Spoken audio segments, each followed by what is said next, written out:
Part dur. I got big, fat, firmly fingers, and I hit the off switch. Anyways, they let me cut out the hole for the power switch. I'm going to turn it off so I don't die. And I took the time. I bought a chassis on Antique. I took the time, and I got all the holes just about perfect for me, except for that one. I totally dropped the ball. I assumed that since it was an enclosed plug, it would just be the same orientation as the other two. Those ones are mono plugs. This one's a stereo plug, and it sits considerably lower, as you can see by the horrible hole in my chassis that you can see through. That's where the little munchkins that make the amplifier work peek out when they're supposed to be doing jobs of like making shrieking loud electrons happen. So what I'm going to do, I didn't peel the sticker off yet either. I see no point. What I'm going to do is I'm going to get me a piece of clear plexiglass or whatever, Lexan, whatever I can find. It'll be 17 inches long by 3 inches high, which is the size of this particular box. And I'll make sure I get the holes right that time. I will drill out the Lexan. And then what I'm thinking of doing is actually then spraying the backside of the Lexan with gold spray paint.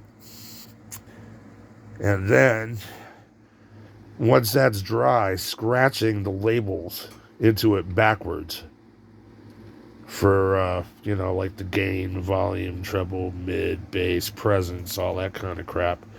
Because I think it would look kind of cool because you scratch that out, right? And then, like, spray some black over that. And it should look, like it's got black lettering on the gold background. And it'll hide my nasty hole that I'm so ashamed of. Isn't that terrible? Don't you think I should just, like, repeatedly punch myself in the face for doing that?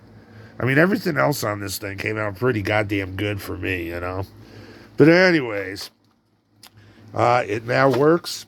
I got it plugged into my Variac. I learned, unlike tube amps where they'll actually fire at a relatively low voltage, solid state stuff until it gets up to the point where it can actually run at, which is where it's designed to run at, usually will just motorboat and drive you absolutely batshit crazy while you're trying to figure out why the amp sounds so fucking horrible when you're only running like 30 or 40 volts into it. It'll hum like a bear and you'll be like, I don't want it to blow up. I don't want it to blow up because you're a fucking idiot and the amp can't work because it's completely misbiased, Pinky. Oops. Well, anyways, and then like I added a pair of output jacks to it. They're just in parallel. This amp really shouldn't go below 8 ohms, but I'll probably take it down to 4 at some point, knowing me, because I'm an idiot. I just dropped a huge bag of diodes. This area over in here, I'm undecided yet, and I'm thinking about possibly hacking a reverb in. It's going to absolutely have an effects loop that I'm going to hack in. This time it's going to have I'm going to use the Paramix that I got from Guitar PCB. Once again, and no, this is not a paid fucking placement by mentioning it. I'm mentioning it because it's a cool little hack that worked for me. I'm a pedal guy. I'm not an amp guy. So for me, it makes my life easier. I mean, a pedal guy would probably amp guy would probably have a more eloquent way to do it.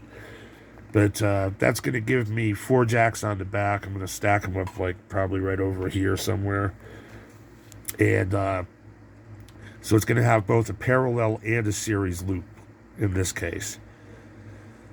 And as far as reverb goes, the easiest way to do it really would be to just hack in a freaking Belton brick. I'm not totally sold on the sound of them sometimes.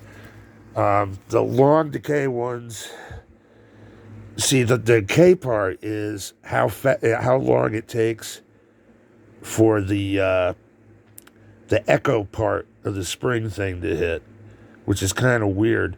So the short and medium decays sometimes sound better in some applications than the long decays. But one of the other clues to this that I found is wire up the outputs of the Belton in parallel with different pots to control the delay time part. And you can kind of like, or not the delay time, but like the mix of the two outputs. Because I find that playing with that sometimes can make it sound a little bit more realistic. But anyways, this might end up with a Belton in it. I don't know yet. I got plenty of room to be able to move shit around and play with it. How's it sound? I kind of like it. I'm going to try something I've never tried before and stick my phone in my pocket like this. So you'll get my shirt pocket view of how the world looks to me. Just turn the amp on. Long-suffering bench Les Paul. Poor thing is completely beaten to shit in horrible ways. I should be flogged and abused for the stuff I have done to this poor guitar.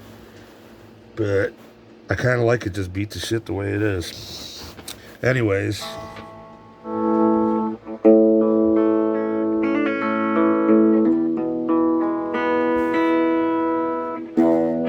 There's the clean.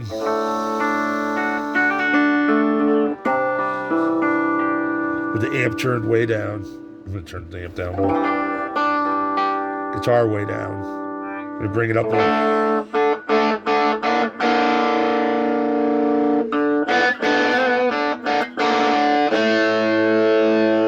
Bring the guitar up all the way just for shits and giggles.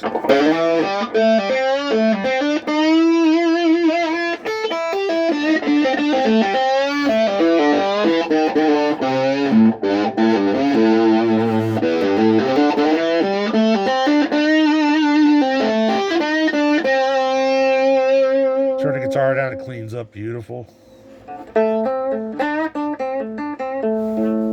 Plenty of nuts.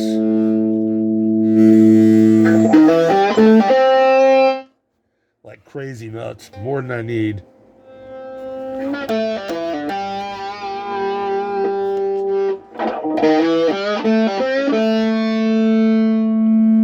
Presence control works great.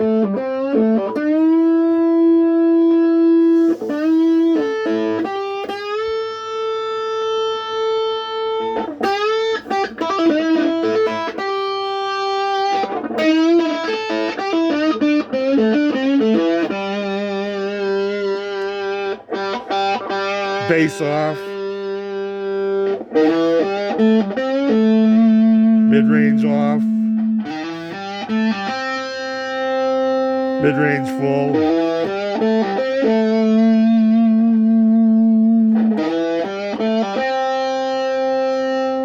Treble off.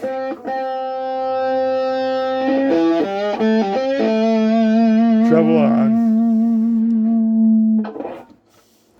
I mean, it sounds good to me, but what the hell do I know?